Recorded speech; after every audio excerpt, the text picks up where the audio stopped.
بسم الله الرحمن الرحيم بسم الله الرحمن الرحيم. السلام عليكم ورحمة الله وبركاته. إن الحمد لله نحمده ونستعينه ونستغفره ونعوذ بالله من شرور أنفسنا ومن سيئات أعمالنا. من يهده الله فلا مضل له ومن يضلل فلا هادي له. وأشهد أن لا إله إلا الله وحده لا شريك له. وأشهد أن محمدا عبده ورسوله لا نبي بعده. قال الله تبارك وتعالى في كتابه الكريم: أعوذ بالله من الشيطان الرجيم. يا أيها الذين آمنوا اتقوا الله حق تقاته ولا تموتن إلا وأنتم مسلمون. وبعد. Para hadirin jamaah salat maghrib yang saya muliakan, melanjutkan kajian kitab Dalilus Sa'ilin, dan kita masih dalam bab al-ghibah yang artinya menggunjing. Telah kita baca dalil-dalil larangan ghibah, larangan menggunjing, dan ghibah ini termasuk dosa besar karena ada ancamannya dari Allah dan Rasulnya bagi pelakunya di dunia maupun di akhirat. Ghibah ini dosa yang sering kali dilalaikan oleh sebagian kaum muslimin.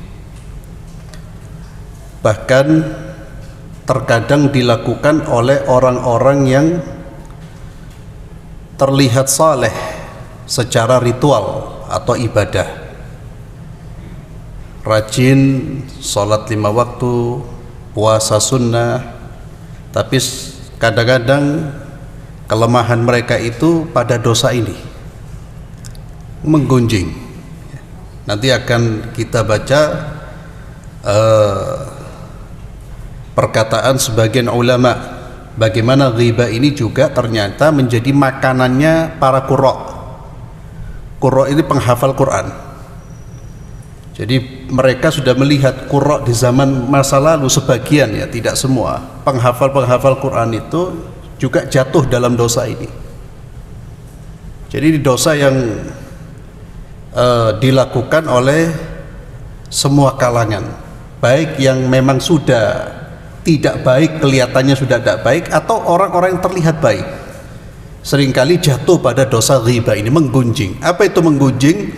Membicarakan aib saudara kita atau membicarakan sesuatu yang tidak disenangi oleh saudara kita. Kalau itu dibicarakan, kalau itu diungkap, dia tidak senang.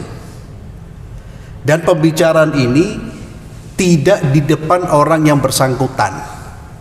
Ya, itu sekali lagi bahasa kita menggunjing, rasanilah. Ini merupakan dosa besar. Bagaimana Allah menyamakan seperti memakan daging atau memakan bangkai saudara kita. Memakan bangkai saudara kita. Kita tahu makan bangkai itu haram, dosa. Makan bangkai itu seperti makan daging babi. Maka ada ungkapan dari ulama kita yang mengatakan banyak orang yang merasa jijik dari daging babi tapi tidak merasa jijik dari daging saudaranya sendiri. Ini peringatan bagi orang-orang yang suka ngomongin orang, menggunjing, ya. Kita kalau membicarakan orang itu yang dia senangi, itu tidak dosa, ya, kebaikannya orang itu, atau hal-hal yang memang dia tidak merasa tersinggung kalau itu dibicarakan. Melanjutkan dari pembacaan dalil-dalil tentang haramnya ghibah, kita pada pertemuan yang lalu berhenti pada hadis yang diriwayatkan oleh Abu Barzah Al-Aslami, di mana beliau berkata, bersabda Rasulullah SAW, wahai seluruh orang yang telah mengikrarkan iman dengan lisannya mengikrarkan iman dengan lisannya, tapi iman itu belum masuk ke dalam hatinya, janganlah kalian menggunjing orang-orang muslim, dan janganlah kalian mencari-cari kesalahan mereka. Jadi orang yang suka menggunjing dan suka mencari-cari kesalahan itu sebetulnya hakikat imannya itu masih di lisan, belum meresap ke dalam jiwanya. Maka ini satu pernyataan yang selalu saya ulang, tolok ukur keimanan itu sekali lagi tidak hanya sholat di masjid. Kita sudah sholat di masjid subuh rajin, tidak pernah tinggalkan, itu belum menjadi tolok ukur. Sampai bisa dibuktikan keimanan kita dengan apa? Hifdzul lisan, dengan menjaga lisan. Maka Nabi mengatakan orang-orang yang suka menggunjing dan mencari-cari kesalahan saudaranya sendiri itu seperti orang yang iman itu belum meresap di dalam hatinya. Kemudian Nabi menyampaikan ancaman bagi orang-orang yang suka mencari-cari kesalahan saudara-saudaranya. Fa inna man ittaba'a awratihim, siapa orang yang suka mencari kesalahan-kesalahan saudaranya, maka Allah akan membuka aibnya dia, Allah akan menampakkan aibnya dia sekalipun dia berada di tengah-tengah rumahnya. Dia sudah menutup diri, auratnya, aibnya dia sudah ditutup rapat-rapat. Kalau Allah berkehendak untuk terbuka, maka akan terbuka itu. Kapan Allah akan membuka aurat seorang hamba? Tatkala dia doyan mencari aib atau mencari-cari kesalahan saudaranya, doyan mengumbar aib saudara-saudaranya, maka Allah akan membuka aibnya dia. Ini muncul satu kaidah penting, ya, bahwa Allah itu memperlakukan kita sebagaimana kita memperlakukan hamba-hamba Allah. Allah itu akan memperlakukan kita sebagaimana kita memperlakukan hamba-hamba Allah. Jadi hati-hati kalau sudah berinteraksi dengan sama, karena itu balasan Allah. Perbuatan kita kepada manusia itulah yang menjadi landasan Allah bersikap terhadap kita. Siapa yang suka buka aib, Allah akan buka aib kita. Sebaliknya, man satara musliman satarahullahu yaumal qiyamah. Kalau dia menutup aib saudaranya, Allah akan tutup aibnya pada hari kiamat. Siapa yang menolong saudaranya, Allah akan menolong dia. Siapa yang mempersulit manusia, Allah akan mempersulit dia. Jadi arti interaksi kita dengan manusia itu menjadi apa? Itu dapat melahirkan sikap Allah terhadap kita. Jadi Allah memperlakukan kita sebagaimana kita memperlakukan hamba-hamba Allah subhanahu wa ta'ala. Kemudian di antara ucapan-ucapan salaf rahimahumullah yang berkaitan dengan ghibah,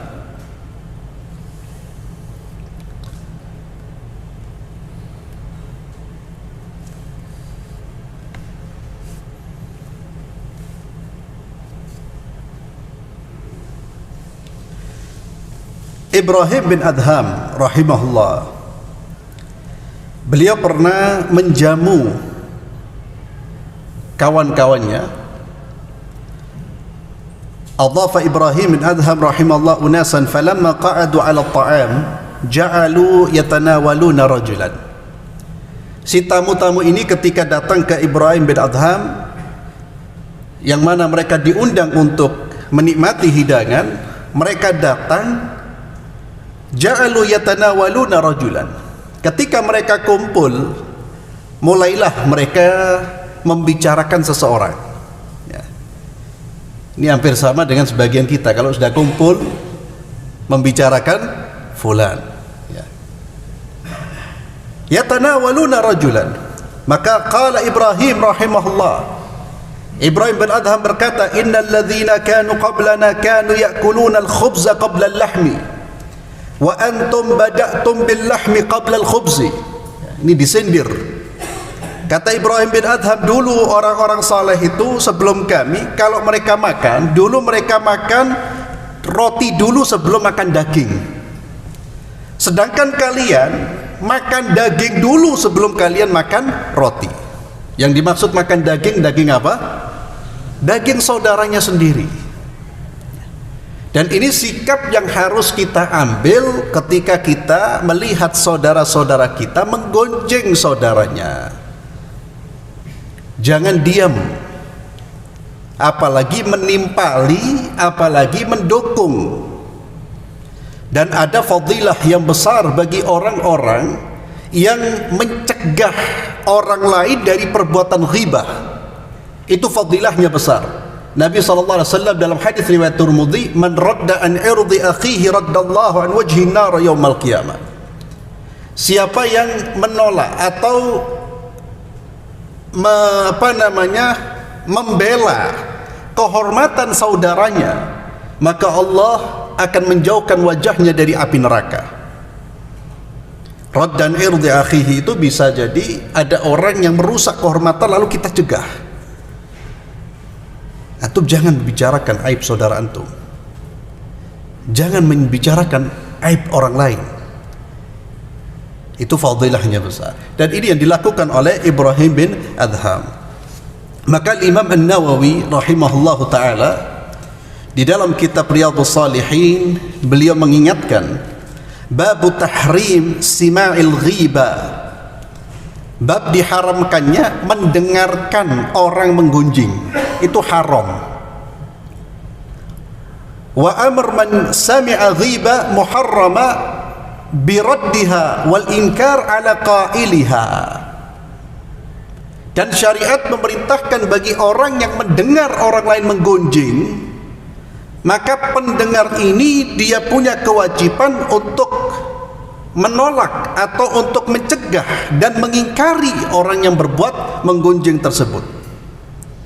Fa in ajiza, kalau dia tidak mampu mengingkari atau omongannya tidak diterima sedangkan dia berada di majlis tersebut, faraqa dzalikal majlis in amkanahu. Kalau dia memungkinkan, dia tinggalkan majlis itu, tidak boleh dia duduk bersama dengan mereka. Maka melihat berita, acara-acara yang isinya menggunjing fulan, mengungkap aibnya fulan, mendengar itu haram. Mendengarkan gosip itu haram. Seperti orang yang gosip, sebagian saudara kita kalau kita ingatkan, jangan lihat tayangan-tayangan gosip. Lo aku dak ghibah mek denger noto, podo sama. Karena orang muslim ketika melihat kemungkaran itu apa? Ya dia harus cegah. Kalau dia tidak bisa mencegah, dia keluar. Karena keberadaan dia itu sama dengan mendukung walaupun tidak secara langsung.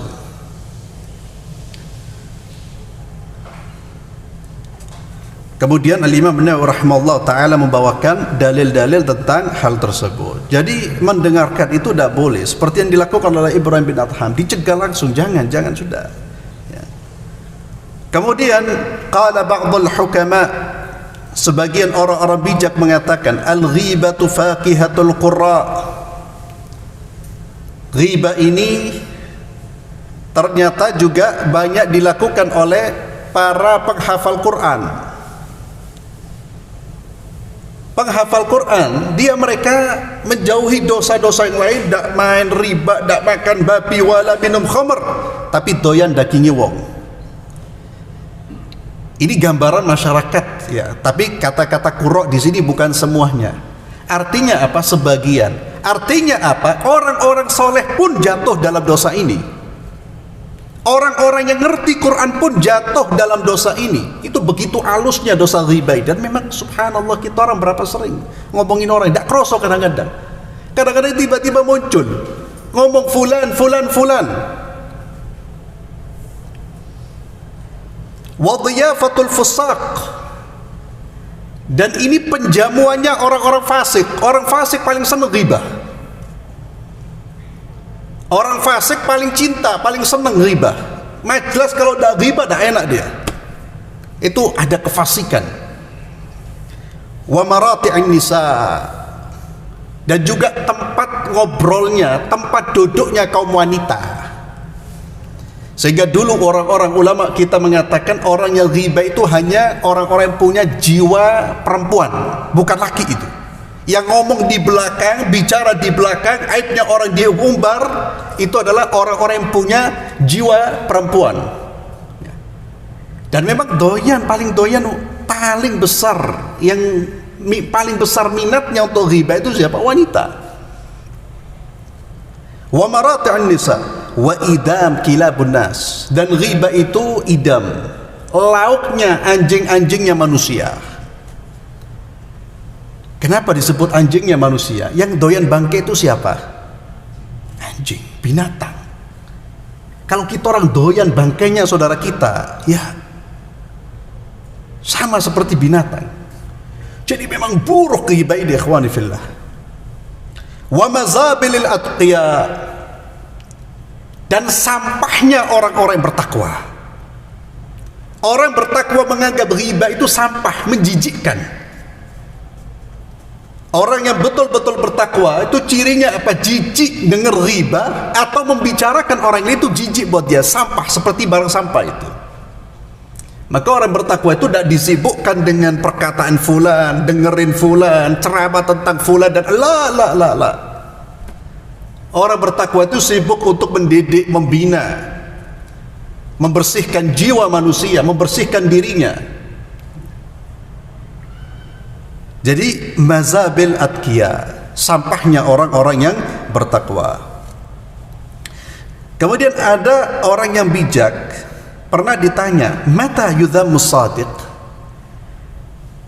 kapan orang jujur itu dicela? Adakah kejujuran yang tidak baik? Adakah orang jujur yang dicela? Kapan orang jujur itu kejujurannya tidak baik? Qala idza kana ghibah, kalau kejujurannya itu dalam konteks menggunjing. Orang menggunjing itu kan jujur, dia tidak bohong.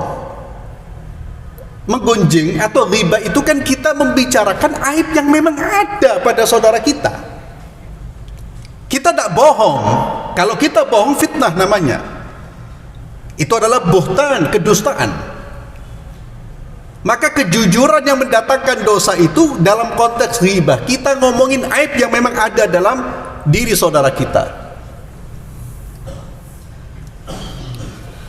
Ini sebagaimana pernyataan sahabat Nabi ketika Nabi SAW bertanya, atadruna mal ghibah, kalian tahu apa itu ghibah? Qala Allah wa rasuluhu alam, qala dzikraka akhaka bima yakrahu. Kata Nabi, kamu menyebutkan keburukan saudaramu, sesuatu yang tidak dia senangi kalau dia dengar itu disebut-sebut. Lalu sahabat bertanya, afara'aita in kana fi akhi ma aqul, ya Rasulullah, yang saya sampaikan ini benar ada pada dia. Kata Nabi sallallahu alaihi wasallam, in kana fihi ma taqul faqad igtabta, kalau ucapanmu itu benar seperti yang kamu ucapkan, berarti kamu sudah ghibah, ya itulah ghibah. Wa illam yakun fihi ma taqul faqad bahatta, kalau kamu menyampaikan, mengomong sesuatu yang tidak ada pada saudaramu, maka engkau telah berdusta atas namanya. Ya, dua-duanya tercela.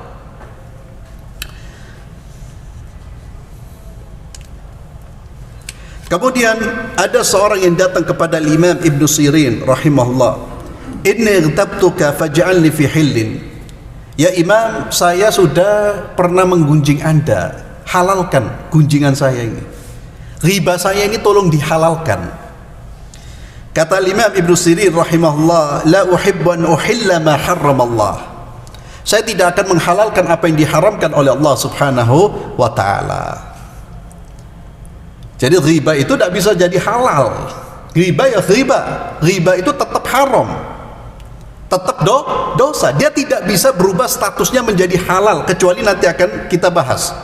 Ada hal-hal yang kita boleh, tapi secara umum hukum dasarnya ghibah itu haram. Maka Imam Ibn Sirin ketika dikatakan ada seorang yang pernah menggunjing dia, datang, dia minta dihalalkan, kalau ghibah saya tidak berani menghalalkan, tapi mungkin bisa diberi maaf. Tapi ghibahmu haram, bagaimana saya menghalalkan ghibah saya? Bagaimana saya menghalalkan ghibahmu? Ini ikhwani fillah berkaitan dengan kedatangan seorang kepada Imam Ibnu Sirin. Ibnu Sirin adalah ulama besar.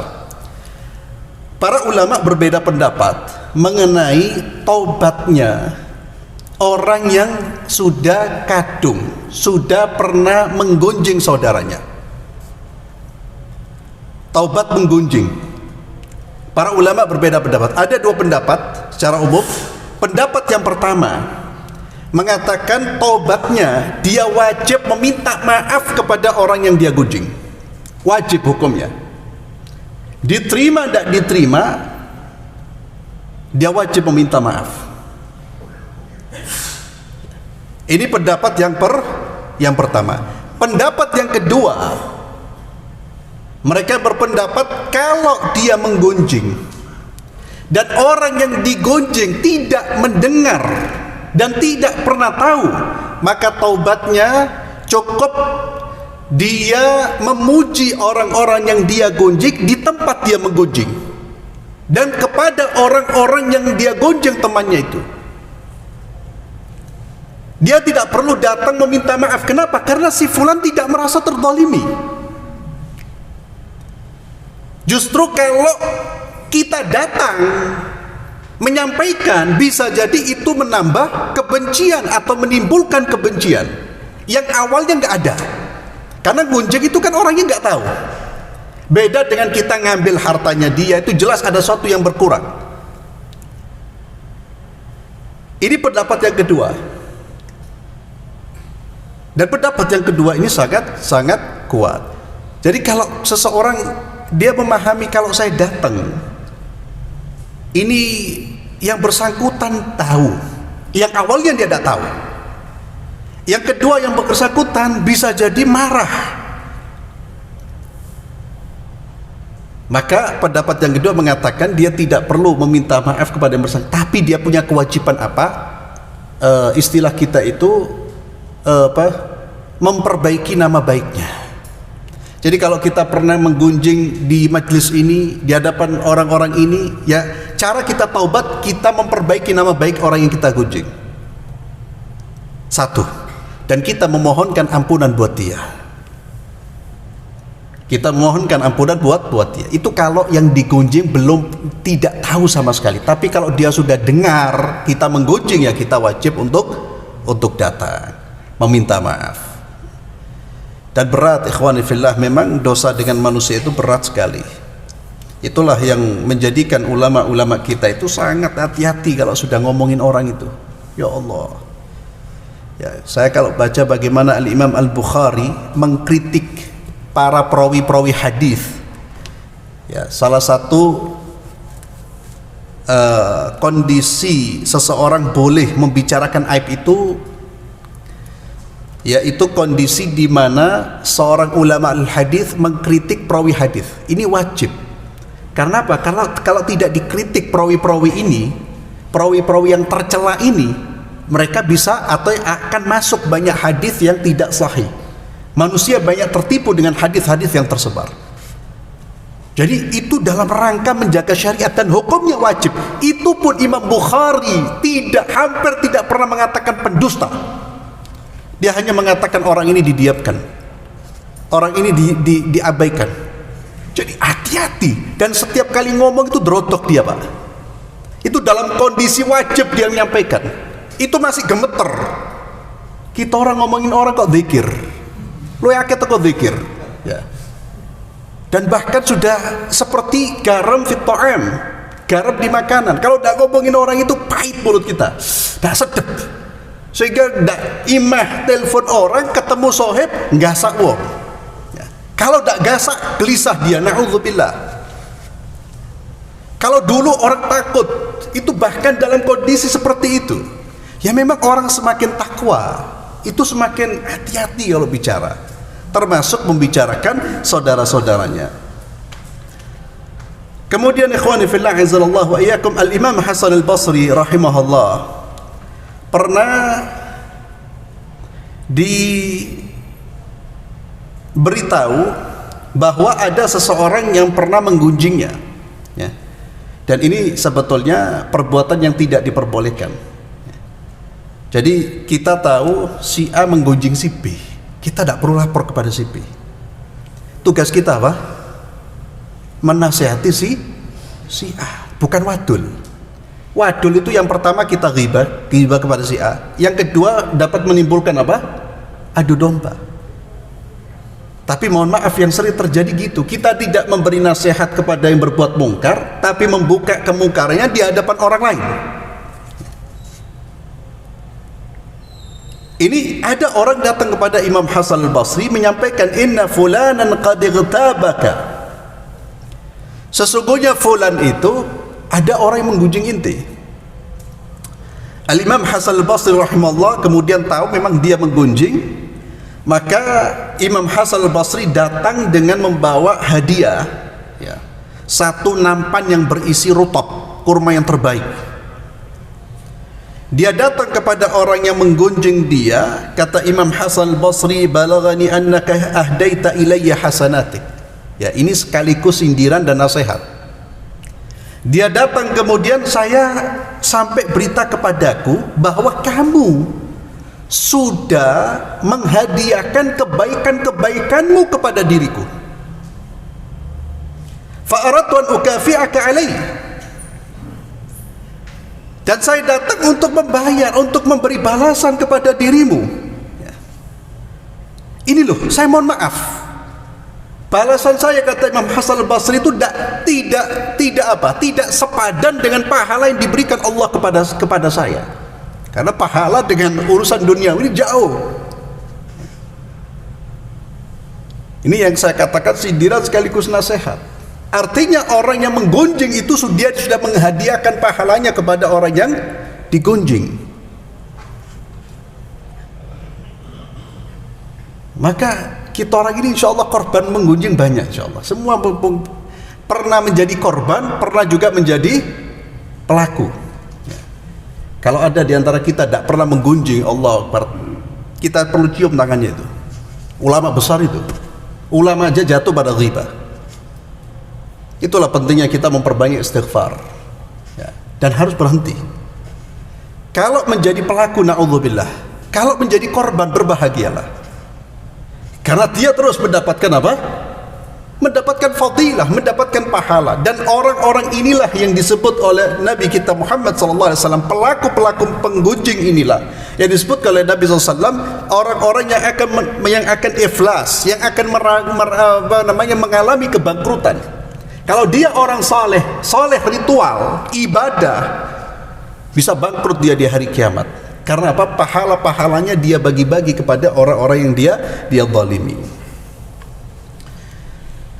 Kemudian ikhwani fillah, Imam An-Nawawi rahimahullah setelah menjelaskan tentang haramnya ghibah, ini saya ambil dari kitab Riyadhus Shalihin, menjelaskan tentang haramnya ghibah, perintah untuk menjaga lisan, kemudian haramnya mendengarkan orang yang menggunjing, dan perintah untuk mengingkari orang-orang yang menggunjing. Dan kalau dia tidak mampu untuk mengingkari, maka hendaknya dia pergi dari orang-orang tersebut. Kemudian beliau menjelaskan ada pengecualian, babu ma yubahu minal ghibah, ghibah yang diperbolehkan. Kapan ghibah itu diperbolehkan? Beliau berkata, i'lam anna al-ghibata tubahu li ghardin sahihin syar'iyyin la yumkin al-wusulu ilaihi illa biha. Kata beliau, ketahuilah bahwasanya ghibah itu diperbolehkan untuk mencapai tujuan syar'i yang sahih, tujuan yang benar dan syar'i, yang mana tujuan itu tidak bisa kita capai kecuali harus menggunjing. Kalau tidak menggunjing, tidak sampai kita ke situ. Kemudian beliau memberikan penjelasan. Yang pertama seperti at-tadhallum, fayajuzu lil madlum ay yatadhallam ila sultan wal qadi wa ghairihima mimman lahu wilayah aw qudratun ala insafihi min zalimihi fayaqulu zalamani fulan bikadza wa kadza. Contohnya yang pertama at-tadhallum, pengaduan dari orang yang terzalimi kepada pihak aparat atau pihak penguasa atau pihak yang punya otoritas untuk menghakimi orang-orang yang berbuat zalim.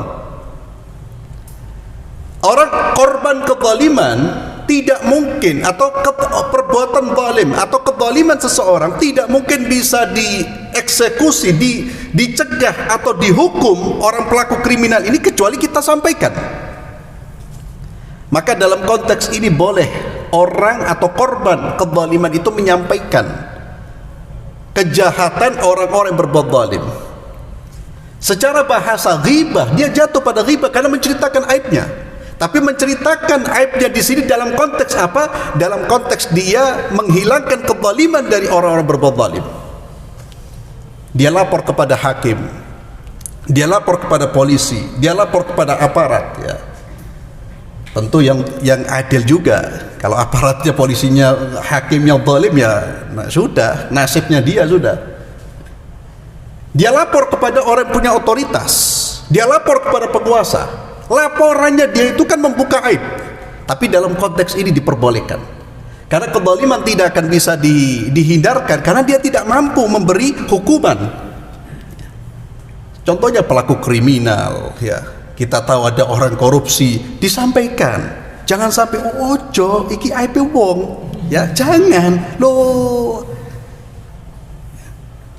Ini bisa merusak tatanan, bisa menghancurkan masyarakat. Jadi korban kezaliman menyampaikan kepada pihak yang bisa menghilangkan kezaliman tersebut. Kemudian yang kedua, al-isti'anah ala taghyiril munkar. Meminta tolong orang lain untuk menghilangkan kemungkaran yang dia tidak bisa menghilangkan kemungkaran itu sendiri. Waraddil 'asi ila shawab. Dia minta tolong orang lain agar mengembalikan pelaku kemaksiatan ini ke jalan yang benar. Fayaqulu liman yarju qudratahu ala izalatil munkar fulan ya'mal kadza fasjurhu anhu wa nahwu dzalik. Dia mengatakan kepada orang-orang yang bisa menghilangkan kemungkaran, ya bukan hakim, bukan polisi dalam urusan kemungkaran, ya. Ada fulan yang berbuat mungkar umpamanya. Kita sudah memberi nasihat, tidak diterima nasihat kita. Lalu kita melihat, oh ini ada orang yang insya Allah omongannya bisa didengar oleh fulan ini, atau orang yang lebih dihormati, orang yang lebih ditakuti. Kita menyampaikan pada orang ini, ya fulan, tolong nasihati fulan. Wa yakunu maqsuduhu tawassul ila izalatil munkar. Tujuannya dia satu, kemungkaran ini hilang. Tujuannya bukan untuk menyebarkan aib, tujuannya bukan untuk membuat malu orang berbuat mungkar ini, tapi satu-satunya tujuan dia adalah biar kemungkaran ini hilang. Saya tidak mampu menghilangkan kemungkaran, saya minta tolong orang lain. Ini seperti sebagian saudara-saudara kita terkadang berbicara, ya, kepada seorang pendidik, Ustaz, anak saya gini, tolong dinasihati. Dia ngomong anaknya itu ghibah. Tapi dalam konteks ini diperbolehkan karena tujuannya untuk menghilangkan kemungkaran. Dia minta bantuan orang lain. Dan ini dalam kondisi pengecualian, yang artinya itu ibaratnya seperti orang dalam kondisi darurat. Seperti orang makan babi. Babi itu haram dimakan, khamr itu haram diminum. Tapi kalau kondisi darurat, orang kelaparan dan kelaparannya bisa membawa kematian, dia boleh makan babi. Berapa banyak daging yang boleh dia konsumsi hanya sebatas untuk menutup rasa laparnya, itu sebatas itu. Lebih dari itu haram lagi. Sama seperti riba yang boleh, hanya sebatas kemungkaran yang memang ada kaitannya dengan persoalan. Jangan kemudian di mungkar-mungkar yang nggak ada kaitannya atau yang dulu-dulu yang diceritakan semua, jangan. Ini kondisi yang kedua. Yang ketiga, tahdhirul muslimina minasyarr wa nasihatuhum. Mengingatkan kaum muslimin dari keburukan dan memberi nasihat kepada mereka. Seperti yang tadi saya sampaikan, jarhul majruhina minar ruwat wasyuhud. Perawi-perawi yang meriwayatkan hadis tapi mereka suka berbohong, itu harus diingatkan manusia. Hati-hati dengan perawi ini. Karena kalau tidak diingatkan maka akan tersebar hadis-hadis lemah bahkan palsu di tengah-tengah masyarakat, dan itu merusak agama. Maka tokoh-tokoh ahli hadis itu mereka seringkali melakukan jarah, Jarah itu penilaian buruk atau penilaian buruk terhadap perawi-perawi hadis. Dan itu diperbolehkan dalam rangka menjaga agama Allah Subhanahu wa taala. Wa dzalika jaizun bi ijma'il muslimin, dengan kesepakatan kaum muslimin hal ini diperbolehkan. Bal wajibul lil hajah, bahkan menjadi kewajiban. Jangan sampai ada orang memalsukan hadis dibiarkan. Kalau dia tidak bertaubat dan tidak menarik ucapannya, kita wajib mengingatkan bahwa fulan ini pendusta, fulan ini yang mendustakan hadis. Kemudian ghibah juga diperbolehkan dalam konteks al-musyawarah fi musaharati insan. Ketika ada seseorang yang minta pendapat dalam soal perkawinan, orang minta pendapat tentang fulan yang akan menjadi mantunya, atau orang minta pendapat tentang fulan yang akan menjadi suaminya atau menjadi istrinya. Orang yang dimintai pendapat, kalau dia mengerti keadaannya, dia wajib menjelaskan apa adanya. Terlebih lagi kondisi calon yang kira-kira nanti tidak mungkin orang seperti ini bisa menghadirkan rumah tangga yang sakinah mawaddah warahmah. Dan ini banyak dilanggar, mohon maaf. Seringkali terjadi pertengkaran di dalam rumah tangga, bahkan kemudian orang kawin lihat istrinya, suaminya, ternyata na'udzubillah pelaku kemaksiatan, pengguna narkoba atau dan peminum khamr. Kaget keluarganya. Loh, akhirat tuh kembali kepada orang-orang yang awalnya diminta nasihat. Biar aku jalan nasihat, jarimu mengapi. Orang-orang ini baik. Anak ndak enak ya. Loh, iki uripe orang zuwat itu seumur hidup tujuannya. Orang zuwat itu, ya Allah, betapa zalimnya kalau dia tidak kemudian mengungkapkan apa adanya, tapi yang diungkapkan benar. Jadi kalau memang ada keburukan, dan keburukan ini memang membahayakan keutuhan dan bisa menzalimi pasangannya, sampaikan. Bahkan orang tua kalau tahu anaknya belum siap, haram dia menyuruh anaknya nikah. Orang tua tahu anaknya ini masih pengguna, tahu dia, jangan kemudian uswato sakno istri ini, kasihan. Ada orang tua tahu anaknya ini temperamen, suka main pukul, jangan kemudian dia kalau anak ini tetap melakukan demikian, orang tua juga berdosa. Pasangan rumah tangga ini kasihan, wanita juga kasihan. Kalau wanitanya yang tidak baik, laki-lakinya kasihan. Jadi ketika orang dimintai musyawarah, dimintai pendapat, sampaikan apa adanya, dan tidak melakukan perbuatan dusta. Au musyarakati, atau ada orang meminta pendapat terkait soal kongsi bisnis. Saya mau kongsi dengan fulan, saya minta pendapat apa fulan iki. Kalau kita tahu dia adalah orang yang suka nilep duit, tidak jujur, utang tidak bayar, sampaikan. Oh fulan ojo dalam urusan duit najeh, ya, percuma. Tapi omongannya jujur, yang dimintai musyawarah ini. Au idaihi, atau dalam konteks menitipkan sesuatu. Au muamalatih, ataupun dalam konteks muamal, ghair dzalik, au mujawaratihi. Intinya apa? Seseorang boleh mengungkapkan, ya, keburukan saudaranya jika itu bisa membahayakan orang-orang yang akan bermuamalah dengan orang ini. Kita tahu fulan itu yang sangat tidak amanah, tidak jujur, dan kita ternyata ada orang yang mau bermuamalah, kita sampaikan tidak apa-apa. Tapi sekali lagi hanya sebatas apa? Sebatas urusan muamalah. Yang lainnya jangan. Umpamanya, oh ini kalau tidur ngiler umpamanya, ada kaitannya. Itu bisa dosa. Karena tidak ada kaitannya dengan apa? Dengan muamalah. Yang disampaikan itu ada kaitannya. Kemudian termasuk juga seorang boleh menyampaikan kepada orang lain keburukan seorang jika ada pelajar yang ternyata dia berguru kepada orang yang pelaku bid'ah, mubtadi'. Mubtadi' itu inovator agama. Apa inovator agama? Orang yang merubah-rubah agama. Baik keyakinan Nabi dirubah, ya. Kalau Nabi SAW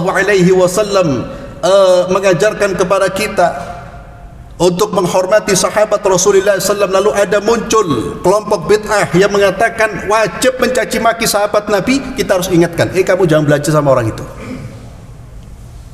karena dia sudah merusak agama Allah Subhanahu wa ta'ala. Ya. Jadi orang-orang yang agama ini dirubah-rubah. Agama menentukan A, dia membuat B. Agama menentukan B, dia membuat C. Maka kita wajib untuk mengingatkan. Au fasik ya'khud anhul ilmu. Atau ada orang baru belajar berguru kepada orang fasik. Fasik itu doyan maksiat. Maka diingatkan, hati-hati sama fulan. Wa khafa yatadarrar al-mutafaqqih bidzalik, dan dia khawatir pelajar ini akan terpengaruh, ya, terpengaruh buruk dengan guru-gurunya tersebut, maka dia harus menyampaikan. Namun Asy-Syaikh Al-Imam Nawawi rahimahullah mengingatkan, hati-hati. Terkadang orang mengingatkan, kamu jangan belajar ke situ, kamu jangan belajar ke sana. Kata Imam An-Nawawi apa? Terkadang bukan faktor untuk keselamatan, tapi faktor hasad. Maka beliau mengingatkan, terutama antar dai, antar ustadz, itu diingatkan, kata beliau. Jangan sampai dia mengatakan kamu jangan belajar kepada si fulan, bukan faktor agama, bukan faktor teologi, karena faktor hasad, takut kehilangan pengikut. Maka kata Imam An-Nawawi rahimahullah ta'ala, hati-hati dengan tipu daya syaitan, wahai hamba-hamba Allah. Jangan berpura-pura memberi nasihat, terlihat baik pada tujuan Anda adalah keburukan, karena faktor yang mendorong, padahal faktor yang mendorong adalah keburukan. Jadi harus hati-hati niatnya apa, ngomong gitu tuh niatnya apa. Sama seperti riba-riba yang boleh yang tadi tuh, ketika kita beri nasihat orang yang mau kawin, niatnya itu harus ditata, betul-betul ingin kebaikan. Jangan sampai karena benci terhadap keluarga itu, karena tidak suka dengan keluarga itu. Maka kata beliau, waqad yahmilul mutakallim bidzalikal hasad wa yulabbis asyaitanu alaihi dzalik. Terkadang orang yang memberi nasihat itu, pendorong dia ngomongnya itu bukan karena lillah, tapi apa? Hasud, dengki. Dan syaitan pun bermain di situ.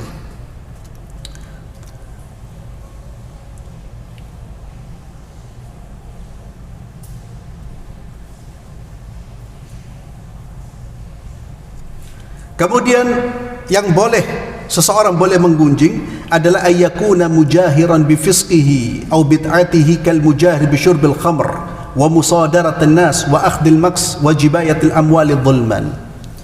Orang yang boleh digunjing itu orang yang memang mujahir, jelas-jelasan, belak-belakan, orang-orang yang menampakkan kezalimannya, menampakkan dosanya. Kenapa boleh digunjing? Karena dia sendiri sudah bangga dengan dosanya, dia sudah menampakkan, maka ini diperbolehkan. Kemudian yang lain adalah at-ta'rif. Ta'rif itu seseorang menyebutkan aib dalam konteks memperkenalkan, menyebut bukan identitas, menyebut sesuatu yang memang menjadi ciri khasnya.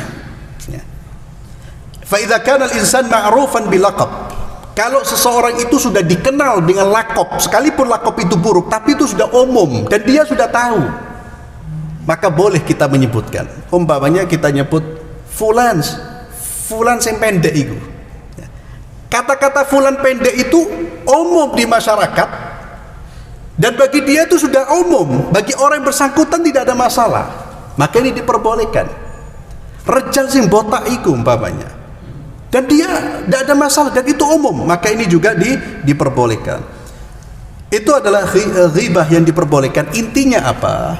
Diperbolehkan ghibah itu dalam kebutuhan, ya.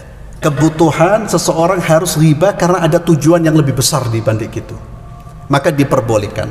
Dan ingat, harus sekadarnya, secukupnya, tidak boleh kemudian mengumbar aib-aib yang lain yang tidak ada kaitannya dalam konteks yang sedang dia bicarakan. Dalil-dalilnya adalah diantaranya hadis Fatimah binti Qais radhiyallahu anha yang datang kepada Rasulullah sallallahu alaihi wasallam. Fatimah binti Qais datang kepada Nabi, ya Rasulullah, inna Abul Jahm wa Muawiyah khatabani. Ya Rasulullah, sekarang ini ada dua orang laki-laki yang sedang melamarku. Yang pertama adalah Abu Jaham, yang kedua adalah Muawiyah. Nabi sallallahu alaihi wasallam berkata, "Amma Muawiyah fasa'lukun la mala lahu." Kalau Muawiyah ini orang fakir, tidak punya uang sama sekali dia.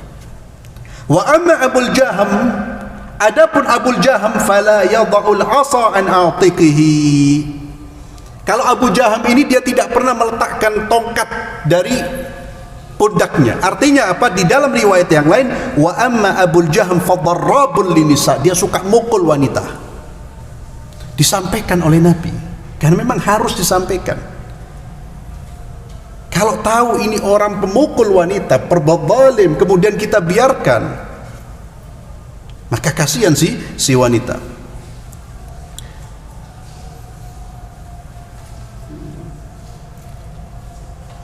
Kemudian terakhir, di antara dalil-dalil menunjukkan ghibah itu dalam kondisi tertentu diperbolehkan, yaitu hadis dari Aisyah radhiyallahu anha, di mana beliau berkata, datang istrinya Muawiyah, ya, istrinya Abu Sufyan yang bernama Hindun. Dia datang kepada Rasulullah sallallahu alaihi wasallam dan mengadu, "Ya Rasulullah, inna Aba Sufyan rajulun syahihun wa laysa yu'tini ma yakfini wa waladi illa ma akhadtu minhu wa huwa la ya'lam." Ya, dia lapor tentang sikap buruk suaminya. "Ya Rasulullah, Abu Sufyan ini laki-laki yang syahih.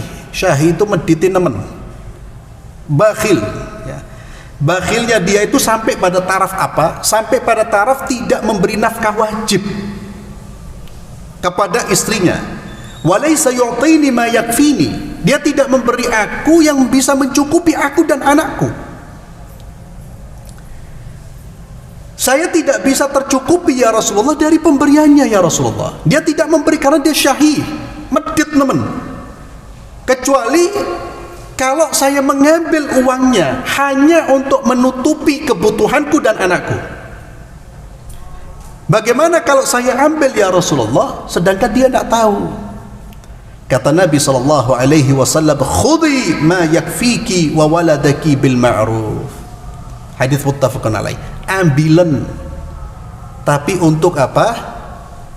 Untuk mencukupi dirimu dan anakmu. Ambilan dengan cara yang ma'ruf. Ma'ruf itu artinya memang yang bisa menutupi. Ini bukan dalil bolehnya istri nyolong duit suami, ya. Kecuali kalau suaminya koyo siapa? Abu Sufyan. Jadi boleh mengambil hanya dalam satu kondisi, dia tidak mendapatkan nafkah wajib, dia anaknya tidak mendapatkan nafkah wajib, disarikti tidak apa-apa, ya. Diambil tapi untuk menutupi kebutuhannya. Maka haram kalau mengambil bukan untuk menutupi kebutuhan pokok, ya, untuk beli umpamanya berbagai macam aksesoris, untuk beli HP sing anyar, oh haram, ya. Ini konteksnya adalah dalam konteks menutupi kebutuhan pokok. Istri menyampaikan aib saudara, menyampaikan aib suaminya, tapi Nabi kemudian tidak melarangnya. Ini karena memang dibutuhkan dan harus seseorang menyampaikan aib saudaranya. Wallahu a'lam bishawab. Mudah-mudahan bermanfaat. Insyaallah kita lanjutkan pada pertemuan berikutnya. Kita akhiri dengan doa kafaratul majlis. Subhanakallahumma bihamdik asyhadu an la ilaha illa anta astaghfiruka wa atubu ilaik. Assalamualaikum warahmatullahi wabarakatuh.